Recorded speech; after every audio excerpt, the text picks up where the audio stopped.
Good evening student, मैं विनय sir knowledge land channel में आपका पुनः स्वागत करता हूं। आज एनवायरमेंटल स्टडीज का एक चैप्टर अधिगम का सिद्धांत, पेडागोजी, एनवायरमेंटल स्टडी का पेडागोजी जो है उसका सेकेंड चैप्टर है अधिगम का सिद्धांत, जिसको प्रिंसिपल ऑफ लर्निंग के नाम से जानते हैं इंग्लिश में। सीटेट में इससे हर बार पूछा जाता है। 2011 में एक प्रश्न, 2012 में 5 प्रश्न पूछा गया था, 2013 में 4 प्रश्न पूछा गया था, 2014 में 3 प्रश्न पूछा गया था। इस तरह हर बार 3-4 क्वेश्चन पूछा ही जाता है ना। तो इस चैप्टर को हम लोग समझेंगे, फिर इसका क्वेश्चन भी देखेंगे। मेरा चैनल अच्छा लगेगा तो लाइक कर देंगे, अच्छा लगेगा ही लाइक कर देंगे और सब्सक्राइब कर लेंगे जो लोग नहीं किए हैं, और दोस्तों में शेयर कर दें। अधिगम, लर्निंग। अधिगम है क्या? अनुभव द्वारा व्यवहार में होने वाले परिवर्तन को सीखना या अधिगम कहते हैं। यह जीवन पर्यंत चलने वाली प्रक्रिया है, सतत प्रक्रिया है ना, ये हमेशा चलते रहता है, दिमाग में रखना। अधिगम का परिभाषा कुछ विद्वानों ने इस तरह से दिया है। जो विद्वान में पहला नाम आता है जेपी गिलफोर्ड का। जेपी गिलफोर्ड के अनुसार व्यवहार के कारण व्यवहार में परिवर्तन ही सीखना कहलाता है ना। व्यवहार के कारण व्यवहार में परिवर्तन सीखना कहलाता है। कौन बोला था? तो जेपी गिलफोर्ड। दूसरा विद्वान है जी मर्फी। जी मर्फी जो सिद्धांत दिए, बोले क्या? सीखना व्यवहार और दृष्टिकोण दोनों का परिमार्जन है। जी मर्फी का के द्वारा कहा गया है। वुडवर्थ के अनुसार सीखना विकास की एक प्रक्रिया है। तीनों विद्वान का नाम याद रखेंगे, जेपी गिलफोर्ड, जी मर्फी, वुडवर्थ। अधिगम की विशेषता, लर्निंग की क्या विशेषता है उसको देख रहे हैं। पहला है सीखना जीवन पर्यंत चलने वाली प्रक्रिया है। दूसरा, सीखना निरंतर परिवर्तन है। तीसरा, सीखना एक अनुकूलन प्रक्रिया है। चौथा, सीखना एक विवेकपूर्ण कार्य है। पांचवा, सीखना व्यक्तिगत और सामाजिक दोनों होता है। और अगला, सीखना एक प्रकार की खोज करना है। अगला, सीखना विकास का प्रतीक माना जाता है। अगला, सीखना सार्वभौमिकता का परिचायक है। अधिगम कितने प्रकार के होते हैं? अधिगम अंततः व्यवहार में परिवर्तन का प्रतिरूप समझा जाता है। इसमें व्यवहारिक परिवर्तन तब तक संभव नहीं है जब तक कि भावनात्मक परिवर्तन न हो जाए, और भावनात्मक परिवर्तन का सीधा संबंध ज्ञान अर्जित करने से है ना। इस दृष्टिकोण से अधिगम 3 प्रकार के होते हैं। पहला, संज्ञानात्मक अधिगम। दूसरा, भावात्मक अधिगम। तीसरा, कौशलात्मक अथवा क्रियात्मक अधिगम। अधिगम के कितने प्रकार? 3 प्रकार। अधिगम के कितने नियम? थॉर्नडाइक के अनुसार अधिगम का 3 नियम कहा गया है। पहला है अभ्यास का नियम, लॉ ऑफ एक्सरसाइज। इस नियम के तहत सीखी गई बातों को व्यवहार में लाने की अनिवार्यता होती है, क्योंकि अगर सीखी हुई बातों को व्यवहार में नहीं लाते हैं तो उन्हें भूल जाने की संभावना रहती। दूसरा, तत्परता का नियम, लॉ ऑफ रेडीनेस। इस नियम के तहत शिक्षार्थियों में किसी बात को सीखने हेतु मानसिक रूप से तैयार होना जाना अनिवार्य माना जाता है, क्योंकि जब तक उन्हें मानसिक रूप से तैयार नहीं कर लिया जाता है उन्हें कोई चीज सिखाना संभव नहीं। तीसरा, प्रभाव का नियम, लॉ ऑफ इफेक्ट। इस नियम के तहत विद्यार्थी वैसी बातों को जल्दी सीखते हैं जिनकी जीवन में उपयोगिता अधिक होती है। नई बातों को भी शिक्षार्थी जल्दी सीखते हैं। अगला टॉपिक, अधिगम का सिद्धांत। विभिन्न विद्वान ने अधिगम के विभिन्न सिद्धांत दिए हैं, जिनमें पहला है प्रयास एवं भूल का सिद्धांत। इसे प्रयास एवं भूल का सिद्धांत कहा जाता है, जिसको इंग्लिश में theory of trial and error कहा जाता है। इस सिद्धांत के प्रतिपादक थॉर्नडाइक थे, जिन्होंने बताया कि हम किसी की उत्तेजना बढ़ा दें तो वह उसके प्रति अनुक्रिया कहता। जब वो बार बार उस अनुक्रिया को दोहराता है तो इसमें सीखने की क्षमता भी बढ़ती है। दूसरा, शास्त्रीय अनुबंधन का सिद्धांत। क्लासिकल कंडीशनिंग थ्योरी, इसे उत्तेजना, अनुक्रिया एवं अनुबंधन का सिद्धांत भी कहा जाता है। इसके प्रतिपादक पॉपलॉव थे, है ना। इसके अनुसार यदि हम किसी की उत्तेजना के समांतर अगर कोई संकेत निर्धारित करते हैं तो वह समान प्रतिक्रिया करता है जितना कि वह उत्तेजना बढ़ाने पर करता था। तीसरा है क्रिया प्रसूत अनुबंधन सिद्धांत, इसे नैमित्तिक अनुबंधन सिद्धांत भी कहते हैं, ऑपरेंट कंडीशनिंग थ्योरी। इस सिद्धांत का प्रतिपादक स्किनर। इसके अनुसार वे क्रियाएं जो जानवरों और मानवों द्वारा ऐच्छिक रूप से की जाती है क्रिया प्रसूत कहलाती है।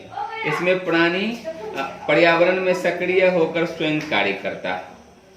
अगला सूझ का सिद्धांत, इनसाइट थ्योरी, इसे गेस्टाल्ट वादियों का सिद्धांत कहा जाता है। इसके प्रतिपादक कोहलर, कोफका, बर्दीमर थे, है ना। इनके अनुसार हम विभिन्न उद्दीपकों को छोटे छोटे अंशों में नहीं देखते हैं बल्कि एक संगठित स्वरूप में देखते हैं। अधिगम के सिद्धांत का कुछ और प्रकार है जिसको हम लोग देखते हैं। पहला क्रियाशीलता का सिद्धांत, प्रिंसिपल ऑफ सेल्फ एक्टिविटी। इस सिद्धांत का मुख्य उद्देश्य करके सीखना। शिक्षा ग्रहण करने वाला जब वह स्वयं करके सीखता है तो वह उसके अस्थायी ज्ञान में शामिल हो जाता है। उदाहरण के तौर पे किसी पौधे के विषय में जानकारी देना है या उसके किसी विभिन्न भाग के बारे में बताना है तो वो क्या करना चाहिए, अधिक से अधिक पौधों और उसके भागों का अवलोकन करना चाहिए, तो ज्यादा से ज्यादा विद्यार्थी सीखेगा। अगला है प्रेरणा का सिद्धांत, प्रिंसिपल ऑफ मोटिवेशन। किसी भी शिक्षण का मुख्य केंद्र बिंदु अभिप्रेरणा है। अभिप्रेरणा का सिद्धांत शिक्षण के लक्ष्य को निर्धारित करता है, नैतिक, चारित्रिक और सांस्कृतिक मूल्यों का विकास करता है।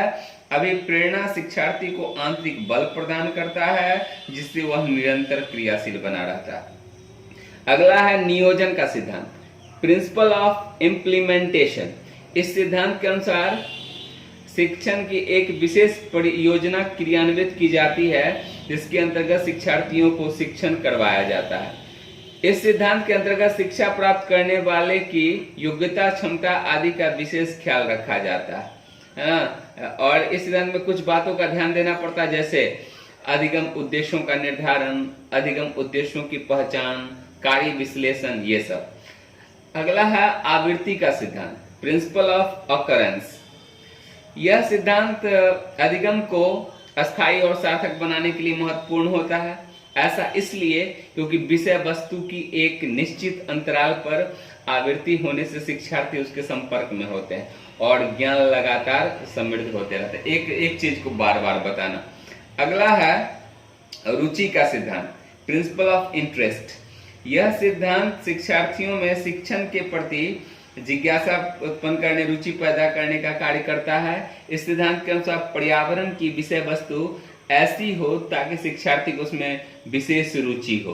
विषय वस्तु को रोचक बनाने के लिए उसमें किस्से, कहानियां, कविताएं और पहेलियां आदि को शामिल करना चाहिए, है ना।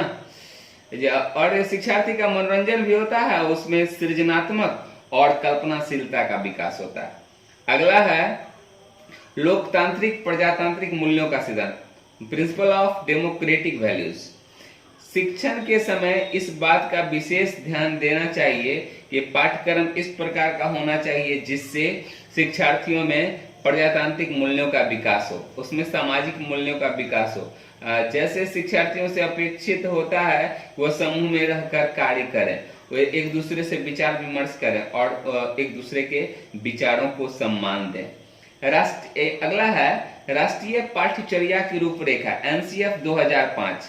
एनसीएफ 2005 के तहत कक्षा 3 से 5 तक के पर्यावरण अध्ययन की विषय वस्तु को 6 भाग में विभक्त किया गया है।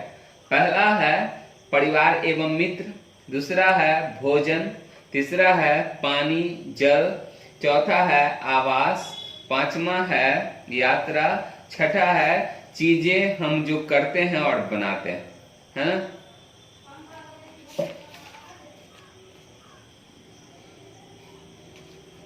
इसका कुछ क्वेश्चन देख लेते हैं लास्ट में। अनुभव द्वारा व्यवहार में होने वाले परिवर्तन को डैश कहते हैं।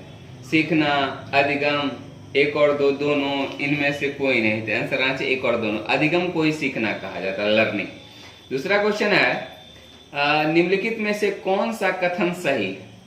अधिगम जन्मजात होता है, अभ्यास एवं प्रशिक्षण के जरिए किसी कार्य में निपुणता प्राप्त की जाती है, सीखने के द्वारा बच्चों के व्यवहार में परिवर्तन नहीं होता है, उपरोक्त सभी। आंसर आना चाहिए सही कौन है? अभ्यास और प्रशिक्षण के जरिए किसी कार्य की निपुणता प्राप्त की जाती है। तीसरा क्वेश्चन, निम्नलिखित में से कौन सा नियम थॉर्नडाइक के द्वारा दिए गए अधिगम नियम से संबंधित है? अभ्यास का नियम, प्रभाव का नियम, तत्परता का नियम। आंसर आना चाहिए तीनों, है ना। अभ्यास का नियम भी है, प्रभाव का नियम भी है, तत्परता का नियम अभी जो पढ़ा रहे थे तो उसमें ये बताए थे। अगला है अधिगम के प्रकार में क्या क्या शामिल होता है? पहला है संज्ञानात्मक, दूसरा है भावात्मक, तीसरा है कौशलात्मक एवं क्रियात्मक अधिगम, उपयुक्त सभी। आंसर आना चाहिए सभी। अगला क्वेश्चन, निम्नलिखित कथनों पर विचार कीजिए। सीखना व्यवहार जन्य व्यवहारगत परिवर्तन है। दूसरा, सीखना व्यवहार एवं दृष्टिकोण दोनों का परिमार्जन है। उपरोक्त में कौन सा कथन सही है? तो आंसर आना चाहिए ए बी, दोनों सही। अगला क्वेश्चन, निम्नलिखित कथनों पर विचार कीजिए। सीखने के द्वारा बालक के व्यवहार में जो परिवर्तन होता है वह पूरी तरह उसके द्वारा ही अर्जित होता है। दूसरा, बच्चा शैशवावस्था में ही वस्तुओं की पहचान और उसमें विभेद भी कर सकता है। उपरोक्त में कौन सा कथन सही है? आंसर आना चाहिए ए बी, दोनों। चलिए, वीडियो अच्छा, अगला जो वीडियो बनाएंगे उसमें इसका क्वेश्चन सब डालेंगे। सीटेट में पूछा जाने वाला या पूछा गया है, सारा इंपॉर्टेंट रहेगा। मेरा चैनल अच्छा लग रहा होगा, उसको सब्सक्राइब कर लें। जो लोग नहीं किए हुए हैं लाइक कर दें, अपने दोस्तों में शेयर कर दें जो सीटेट की तैयारी कर रहे हैं। चलिए, धन्यवाद।